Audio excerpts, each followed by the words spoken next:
The Miss Grand International organization truly never fails to unpleasantly surprise me. Yesterday I saw a post about how Rachel Gupta was being dethroned as Miss Grand International, and at first I thought nothing of it because they didn't really give a lot of detail. They only talked about, the usual type of thing. She wasn't able to fulfill her duties and therefore she is being dethroned.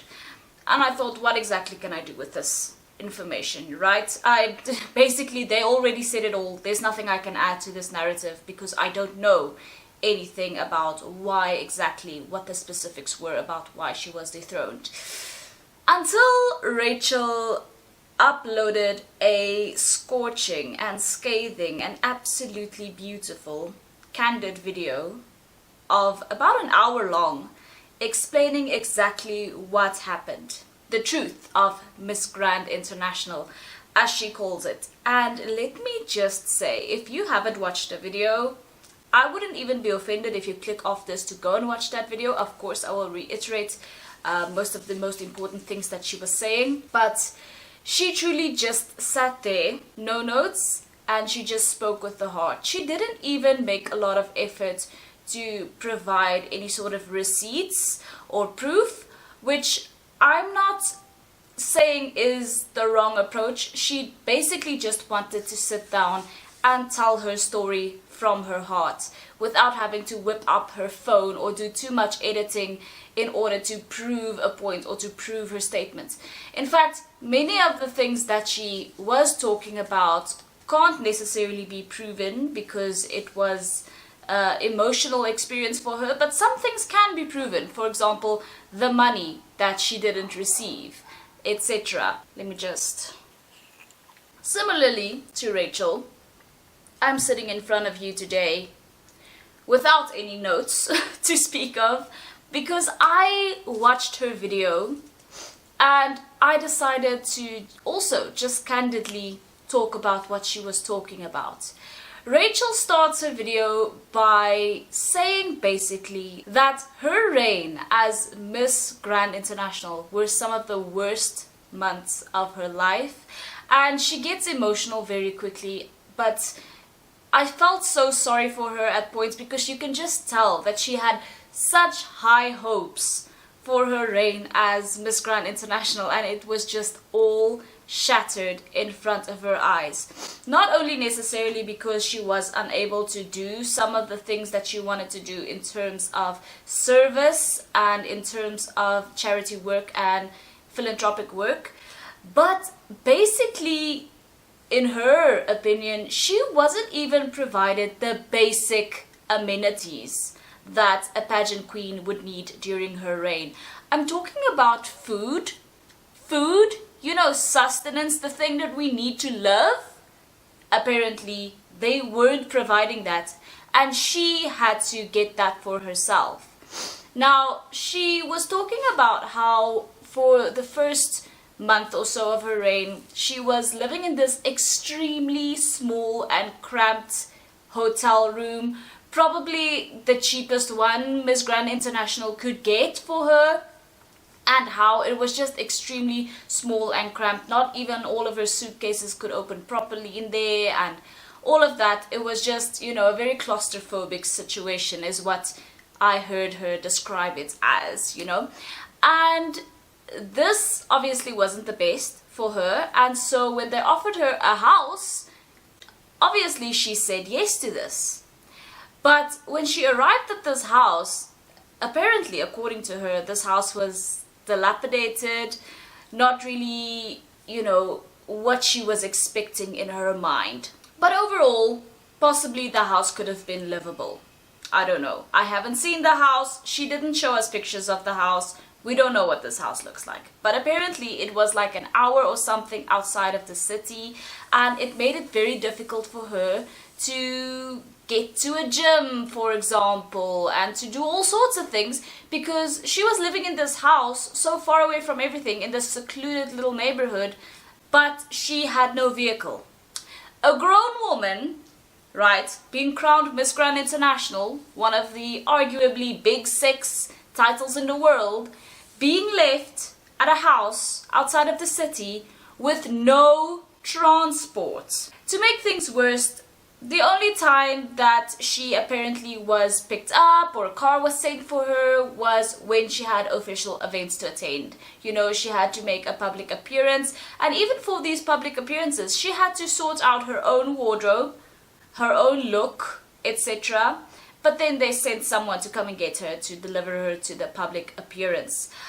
I think it's just absolutely like medieval, the way that they treated this poor woman.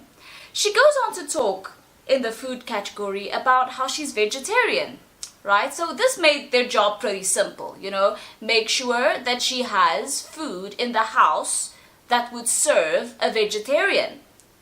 There was no food supplied for her in the house, according to her. There was no food supplied for the reigning Miss Grand International at her house, which they told her to stay at. And, you know, she asked them, can we stock the fridge with fruit for me to eat at least? They failed to do this, apparently. And at this point, I got so emotional for her, because how dehumanizing that you are working on behalf of this organization, right? Selling cheap crap on TikTok, as she called it, valid, and they are not even holding you in high enough regard to provide you with food. It's absolutely disgusting. It's absolutely gross. Now, you could argue that, well, she is receiving money, so she could arguably purchase her own food. She's so far away from a supermarket, first of all, that she has to order in her food, which is why she asked them in the first place, because somebody has to deliver groceries. She's so far, she doesn't have a car. She doesn't have a car. Oh, for a grown woman to be treated like this, it makes me physically sick.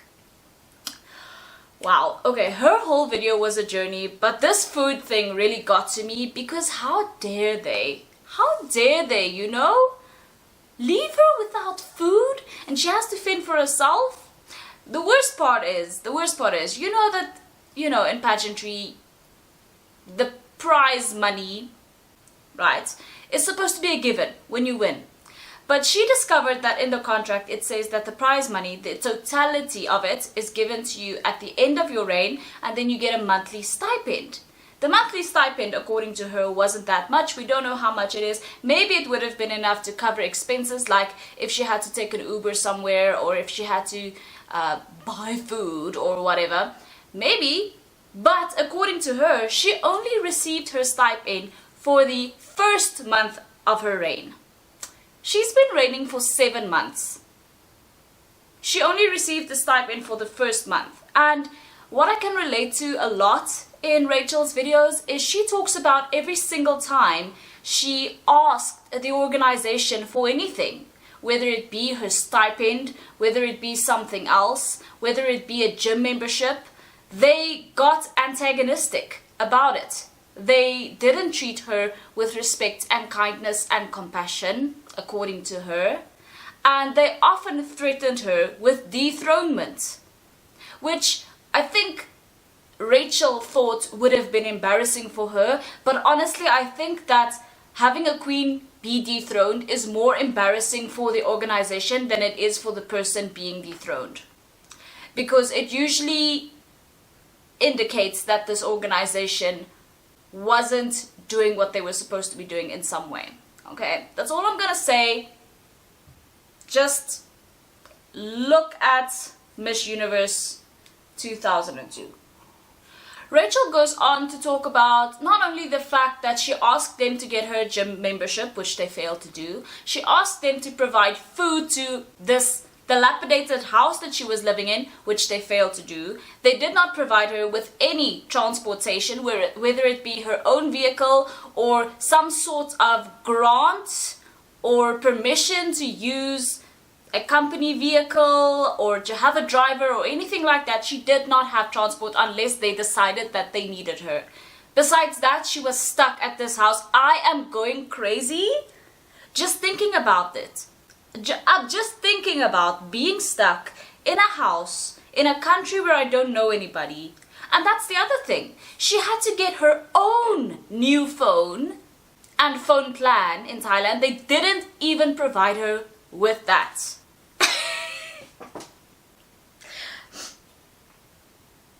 Rachel has thoroughly embarrassed these people.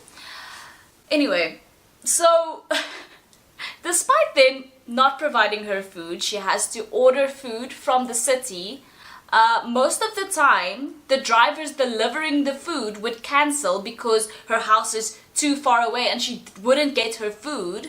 And if she did get something, it's not gonna be the sort of healthy homemade meal that she would make on her own. I'm not saying that Rachel was unhealthy or was gaining weight during her reign, because I didn't see her gain any weight. I mean, she looks fantastic even now.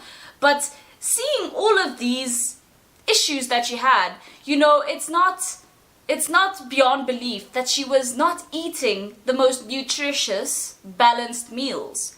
Because she had to pay for it herself, first of all, with her small stipend. She even talked about having to ask her parents to give her money for basic amenities while she was living in Thailand. Not only did the Miss Grand International organization go beyond what is morally acceptable or ethical in a bad way, but companies don't even do this to their employees, which they don't even care if they live or die.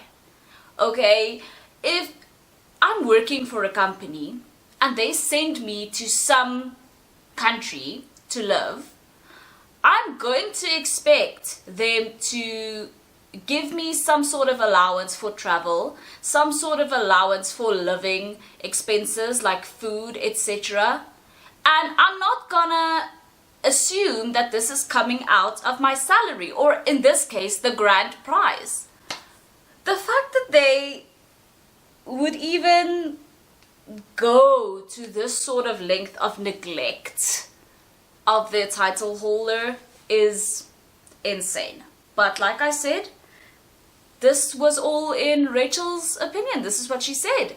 And so I am tending to believe Rachel. I'm going to say this up front. I believe Rachel, right?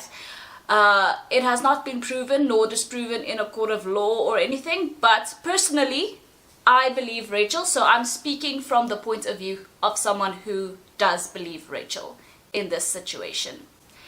Rachel, you can tell that she's been through a lot. No matter what the specifics are of what she's been through, this woman was really being very sincere and authentic on camera, crying, multiple tear stains on her shirt. This woman has been through it.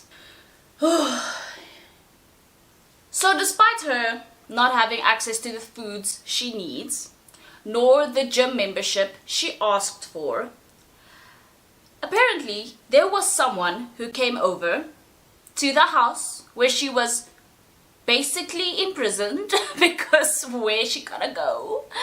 How's she gonna get there?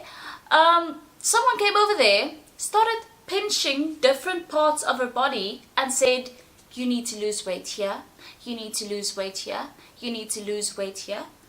And honestly, I want to punch this person in the face with a brick.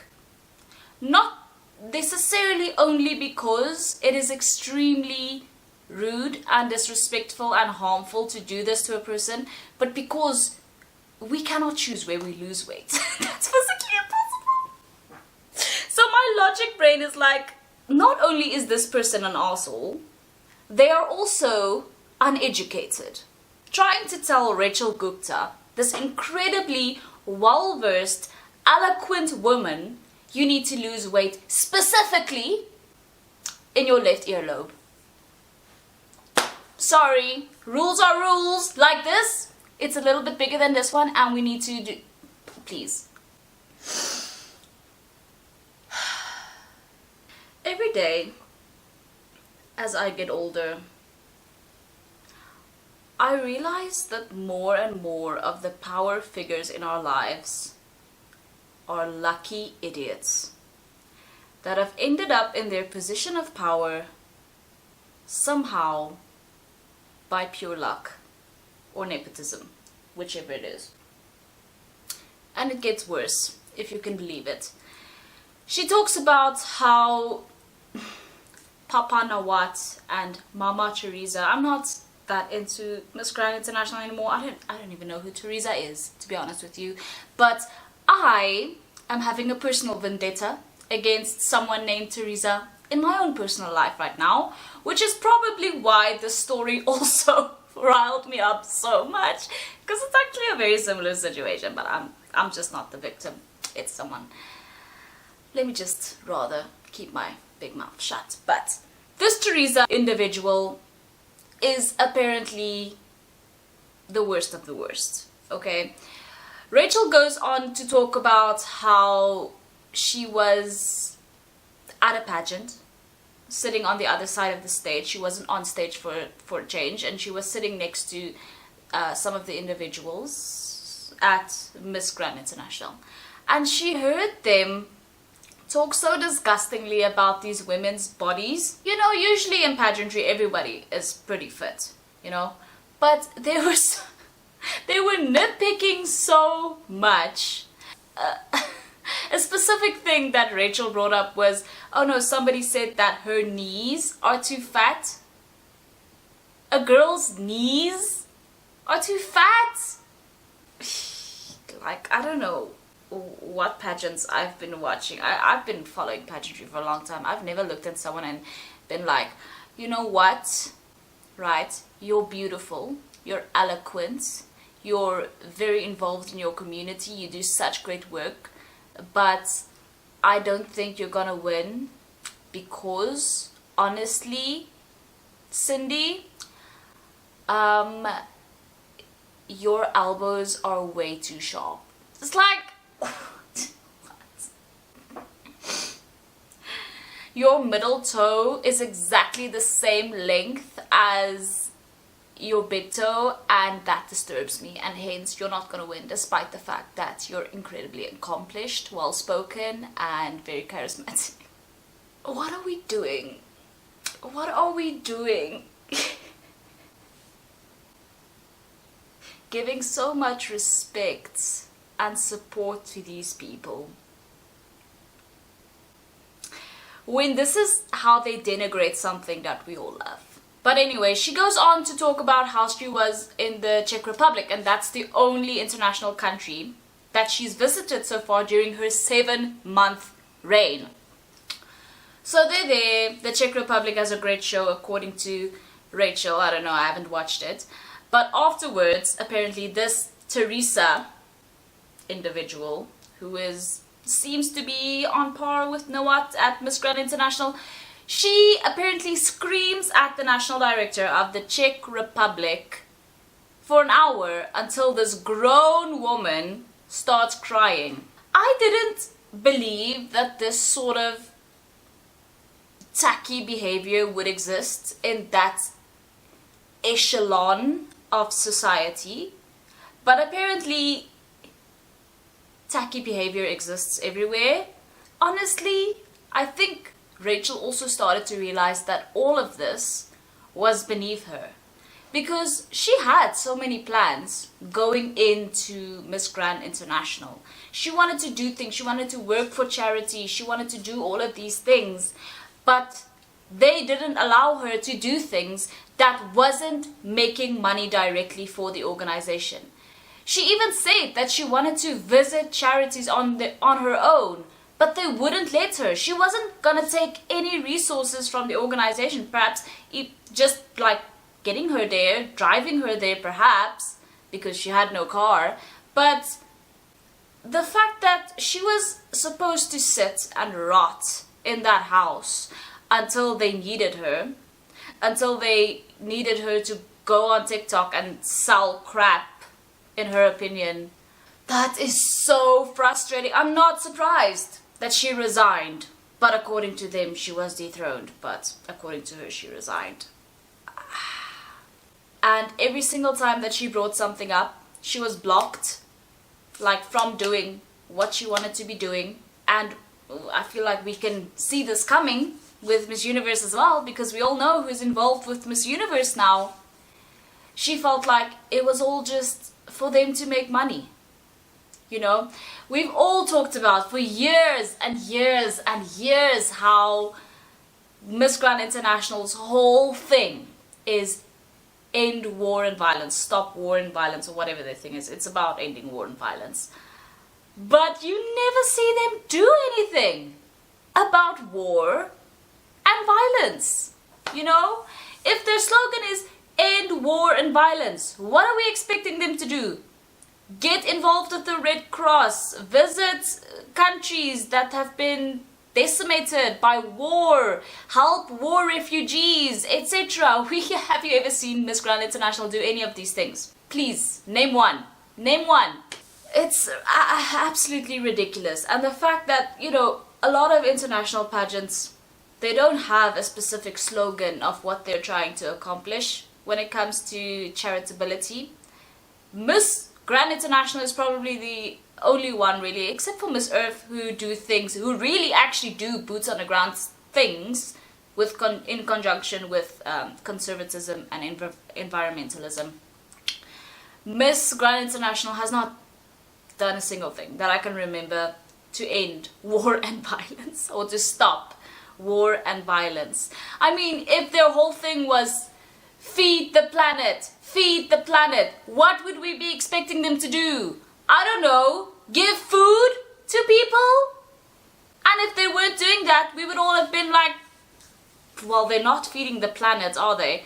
Well, they're not doing anything to stop war and violence either, or to even help people who have been affected by war and violence. It is all just a facade. It's all just a facade. It's a circus, and we're the audience to the circus, right?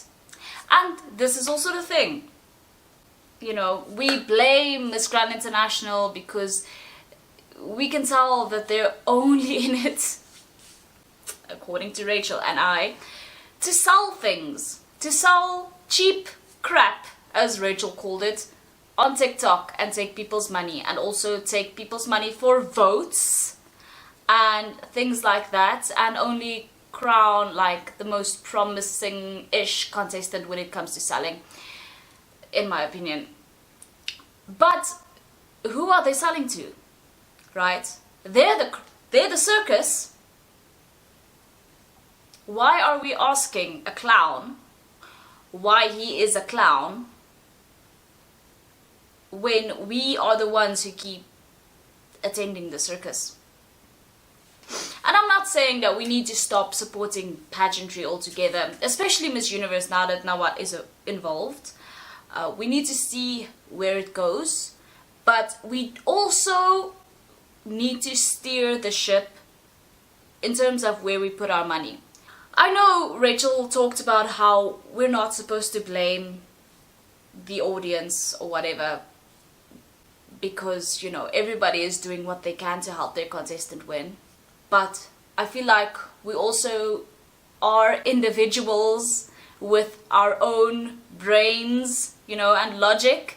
And I feel like a lot of us can tell when this paying for votes thing is just a cash grab and definitely not worth it, because at the end of the day it doesn't matter how many votes your contestant gets. It's not going to guarantee them the crown. And I feel like we need to stop buying into things that really aren't serving any purpose other than making the organizers rich. Because if they can see that it's working, selling cheap crap is bringing them in money, if they can see that having people pay for votes might be a bit controversial in the start, but eventually everybody will tag along and pay for votes anyway, then that's what they will keep doing. And that's what will happen at Miss Universe this year, I think. A lot of Nawat's tactics are gonna be ingratiated into Miss Universe. Especially now that Miss Universe has products of their own. I won't be surprised if contestants are told to sell this cheap crap. And that's another thing that Rachel was talking about that was it's so demeaning for us to treat these women as sales girls, or, you know, women who are supposed to be selling these products, going straight back to the 19 whatever, when women were selling Avon, because what else were they supposed to do, or whatever. It's just so embarrassing. These women are so accomplished. They have studied, they have worked for charities, and they have done many things in their countries. They are prepared, they are eloquent, they are speaking so well, and yet we are forcing them to sit there and sell cheap crap. And we are buying the cheap crap. It's us. We're the problem. We need to stop. No matter what these organizations promise in terms of, the contestant that sells the most will place, the contestant that sells the most will get an advantage. No. We are the ones in control of the ship, because we are steering the ship with our money. If these organizations start realizing that selling us cheap crap is not getting any return on investment, no matter what they promise us in terms of where a contestant will place, then they will stop using that approach. It's as simple as that. I don't know if there's any way that the Miss Grand International organization's reputation will ever recover. I mean, it was not very good even before this Rachel saga, but now it's even worse. And in the future, if they are going to survive, we are definitely going to need to see some proof of changes being made. They need to offer the girls proper housing, and they really need to be supplying basic amenities and basic things like travel, a wardrobe allowance per month, allowance for makeup and hair, and also food. People need food to live, and a gym membership. I mean, these women are expected to keep themselves healthy and in tip-top shape, and you're not even supplying a gym membership. Sis. When things like this happen, honestly, it just makes me feel so angry at myself for even being invested in this sort of thing. I mean, I love pageantry and I love the opportunities that pageantry brings. But right now, Miss Grand International, as we've heard, is not bringing any opportunities. And I think that this is exactly why Miss World is so popular right now. It's because it has a history, it has a track record of actually being good, doing good things, you know? It's not about money for Miss World, I don't feel like. I feel like the Miss Universe organization has made a grave error in involving Nawat in their business operations, and also even in their production this year, because not only is Nawat in charge of everything to do with the stage production of Miss Universe this year, he is also in charge of everything else: tickets, seating, probably literally everything else to do with the competition, like perhaps even selecting the judges, perhaps selecting criteria for challenges. Perhaps we will see our contestants sort of selling all of these cheap products to us on social media, and I will never be buying into any of that. I've never paid for a vote. In all of my years of following pageantry, Whoever's meant to win will win. I will not pay for a single vote. Won't do it. Won't do it, because with most pageants, I've had trust in the system that the people judging are able to see and tell who a good contestant is and who's maybe less good or whatever. So I have trust in that system, the original system that got us very far and everywhere. But this new thing of absolutely milking money out of the audience is disgusting, and I want absolutely no part in it. So I think for Miss Universe, they are going to realize throughout the next few months what a mistake they've made in involving Nawat. And it's not too late to change. I don't know. There are probably tons of contracts and stuff involved, as there always are in pageantry, and it's always the contracts and the NDAs and whatever, making sure that nobody gets anything done. But yeah, so we'll have to see. Perhaps it'll only be this year that Nawat's involved, and then next year when they renegotiate, he will be terminated. But I really have a bitter taste in my mouth about all of this. Rachel's video was truly upsetting.